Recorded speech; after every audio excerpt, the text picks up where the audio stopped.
भारतं महाभारतं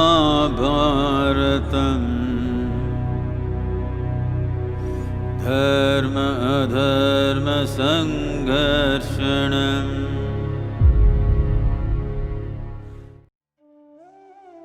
The residents of Hastinavati were in a state of joyous excitement because Arjuna had humbled Drupada at the behest of Drona.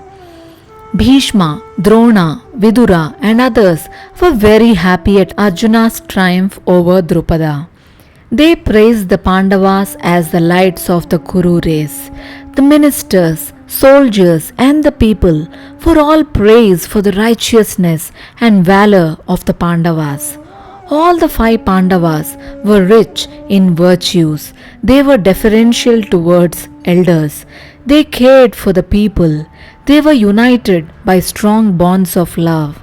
The younger brothers strictly obeyed the eldest of them, Yudhishthira.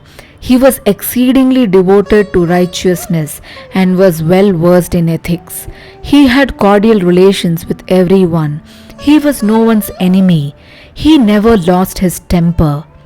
No matter how tempers flared up, he remained calm and pacified everybody. Both because he was the very embodiment of righteousness, dharma, and because he was born by the grace of Yamadharma, people called him Dharmaraya. Bhima was the master of the mace and Arjuna of the bow. They were invincible. But in the presence of the elder brother Yudhishthira, they forgot their might and were deferential. His word was a law to them. They had great devotion towards him and respected his righteousness, his sense of justice and his insight into ethics. Nakula and Sahadeva, themselves mighty warriors, were ready to lay down their lives for his sake. So loving were the brothers towards each other. After some time, acceding to the desire of the people, Dhritarashtra crowned Yudhishthira as the Yuvaraja, who was the eldest among the Pandavas and the Kauravas and very righteous. Yudhishthira won the hearts of the people by his excellent conduct, his fair treatment of people and his devotion to the welfare of the people. Kunti had a brother, Vasudeva by name. He had 2 sons, Balarama and Krishna. Both were very adventurous. Balarama excelled in mace fight. Bhimasena had gone to Mathura and acquired from Balarama the best learning in mace fight, sword fight and fighting from a chariot. Arjuna was the past master at archery. Sahadeva had studied ethics under Brihaspati, the guru of the gods. Nakula had studied archery and was celebrated as Chitrayodhi. The Kuru kingdom expanded under Yudhishthira. His brothers vanquished several kings like the king of the Yavanas and also kings in the eastern and southern parts of the country. Even as they won victories over rulers of other kingdoms by their strength and valor, they won the hearts of their subjects by their devotion to righteousness. The reputation of the Pandavas grew day by day, and this created a heartburn in Dhritarashtra.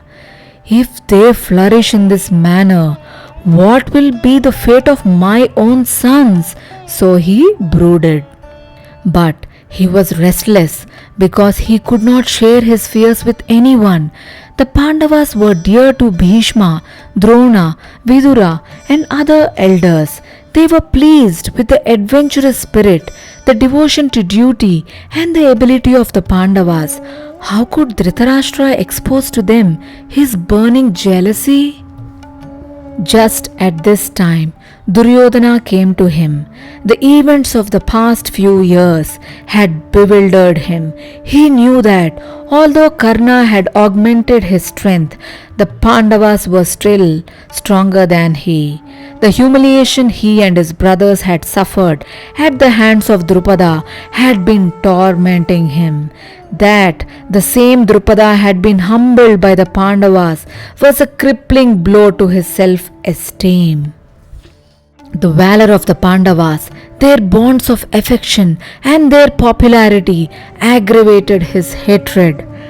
The crowning of Yudhishthira as the Yuvaraja was a shock to him. Yudhishthira may be elder to me, but was not Dhritarashtra elder to Pandu? I am Dhritarashtra's eldest son, and in fairness, should I not have been crowned Yuvaraja? Am I not the successor to the throne? How then did Yudhishthira acquire a claim to the throne? So ran his logic, and he could not contain his heartburn. He concluded that unless he exterminated the Pandavas, he could not survive.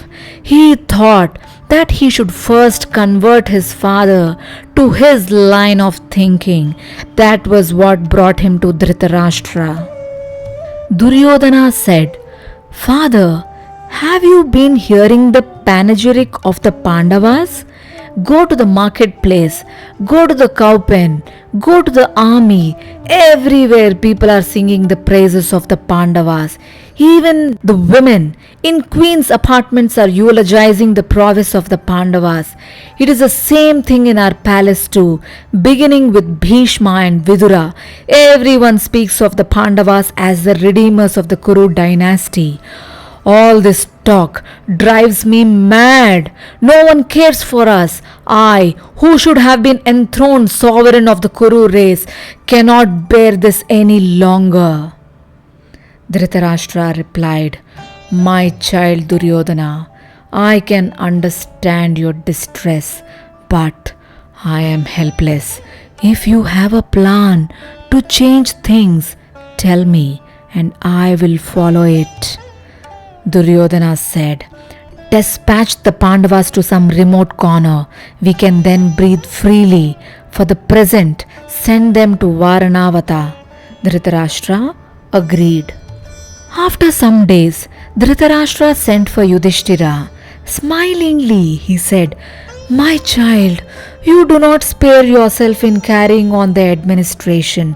You have absolutely no rest. Your brothers too have displayed admirable prowess in several battles. All of you need rest and relaxation. The Pashupati festival is in progress in Varanavata just now.